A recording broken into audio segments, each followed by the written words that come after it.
como foi o mercado neste dia seguinte ao Flávio Day? É hora da análise com ela, Lucinda Pinto. Lucinda, boa tarde.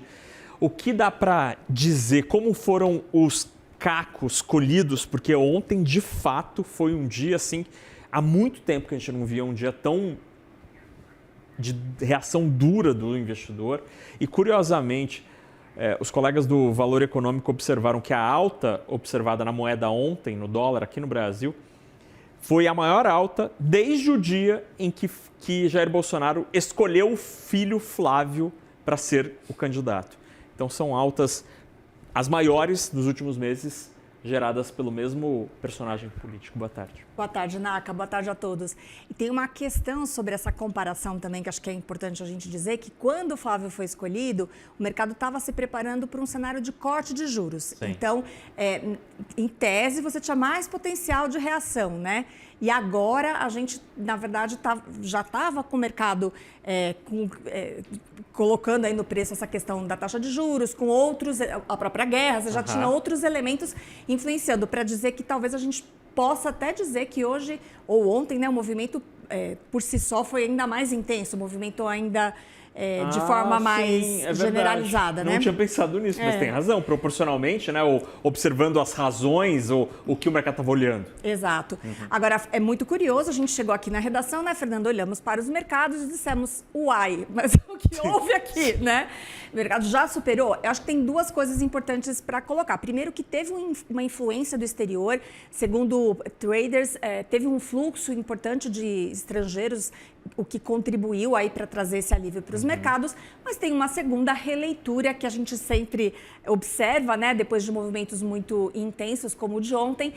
E aí o que a gente observou conversando com muita gente de mercado, gente de mesa de operação, economistas, analistas, é que realmente hoje a leitura é de que talvez o efeito negativo para o Flávio não seja tão grave, tão intenso como se previa ontem. Então, ontem a gente estava discutindo a possibilidade do Flávio se manter na corrida eleitoral muito enfraquecido, que daria muita vantagem para o Lula, ou então dele abandonar a candidatura, abrindo espaço para uma terceira via, o que seria super positivo, porque tinha essa visão de que qualquer um que viesse...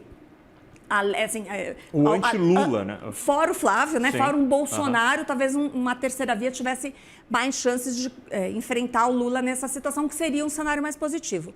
Hoje, a leitura média que a gente está ouvindo é de que parece que essa situação não vai mover tanto assim o eleitorado, que existiria, isso tudo é uma leitura do mercado, Sim. né? E que amanhã pode ser diferente, mas hoje a narrativa é essa. Que de fato tem uma leitura de que no fim das contas a corrupção está por todo lado, que qualquer partido vai de alguma forma ser impactado por pelo caso Master, que uma eventual delação do Vorcaro chegaria à esquerda, à direita, então que no fim das contas esse episódio muito negativo, mas não chega a inviabilizar a candidatura, que o eleitor não vai tomar uma decisão a partir dessa informação. Acho que essa tese, obviamente, precisa ser testada, Sim. As pesquisas vão sair. Aliás, tem pesquisa para sair essa semana. O Datafolha está na rua. Né? Atlas então, Intel também está para soltar. E elas vão pegar... O Atlas não sei quando começou, mas o Datafolha, o período de coleta começou ontem, então antes, desde o início do dia. Então, uma parte das pessoas não estava sabendo disso. E uma parte estará sabendo. Vai ser interessante ver. A gente vai poder ler. E tem até uma leitura de que talvez se fosse esse evento tivesse acontecido mais perto da eleição, que talvez ele fosse mais relevante, mas que daqui até outubro as pessoas vão ter esquecido.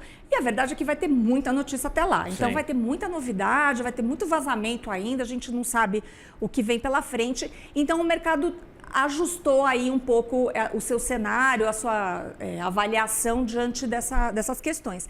Agora, ontem, no fim das contas, o que ficou muito claro, e acho que isso é uma avaliação que ela vale, né, ela permanece, é de que o mercado não estava posicionado para um cenário de o Lula realmente virar o candidato favorito com uma margem mais relevante, mais expressiva.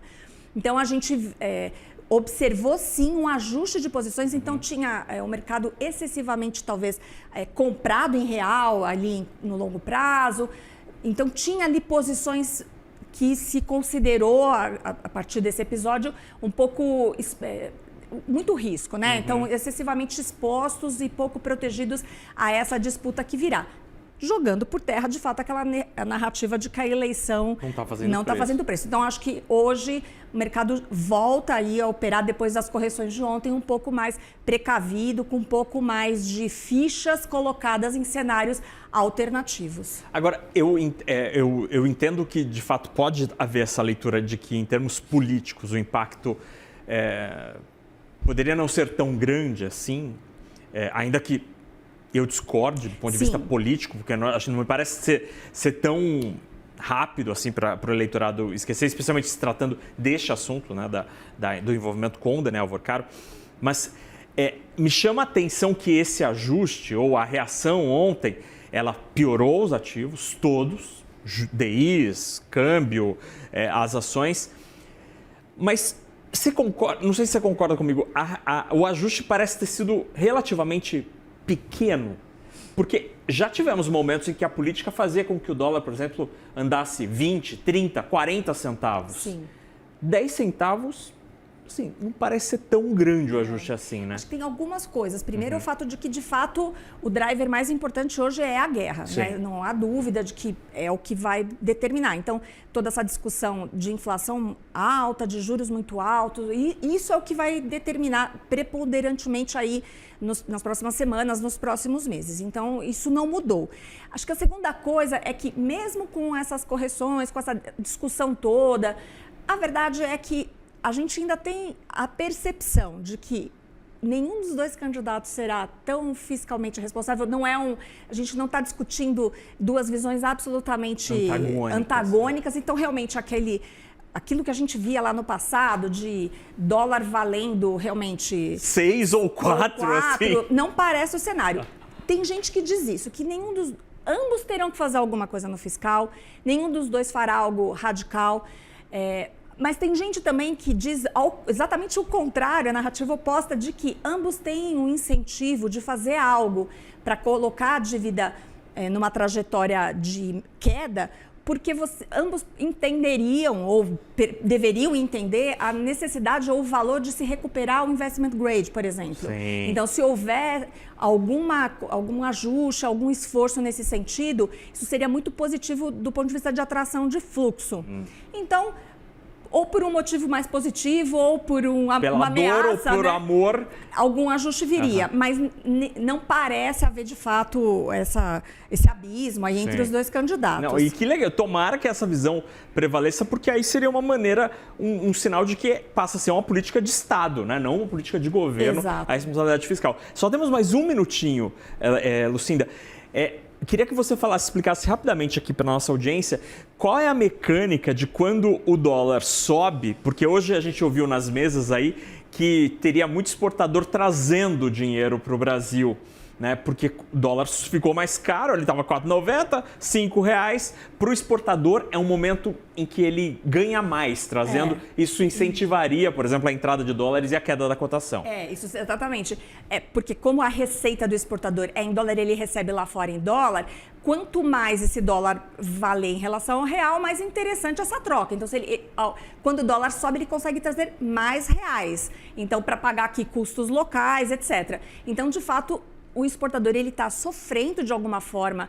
Tem ali muitas variáveis influenciando a vida do exportador, mas o câmbio é um fator que está castigando de alguma forma o exportador. Então, nos momentos em que o dólar sobe um pouco, ele aproveita essa oportunidade. O que é uma demonstração de que ninguém está vendo o dólar a 5,20 no curto prazo. Olha, boa observação também. Porque se ele trouxe já, sim, então é porque foi um bom momento, uma boa janela. Olha, isso é uma verdadeira aula da mecânica deste mercado com da professora Lucinda Pinto. Nada como fazer as coisas ao seu lado, né, Fernanda? Pelo amor de Deus. Lucinda Pinto, analista de economia aqui da CNN. Obrigado pela conversa, pela aula de hoje. Que é isso. Obrigada, Nata. Beijo, até amanhã. Tchau.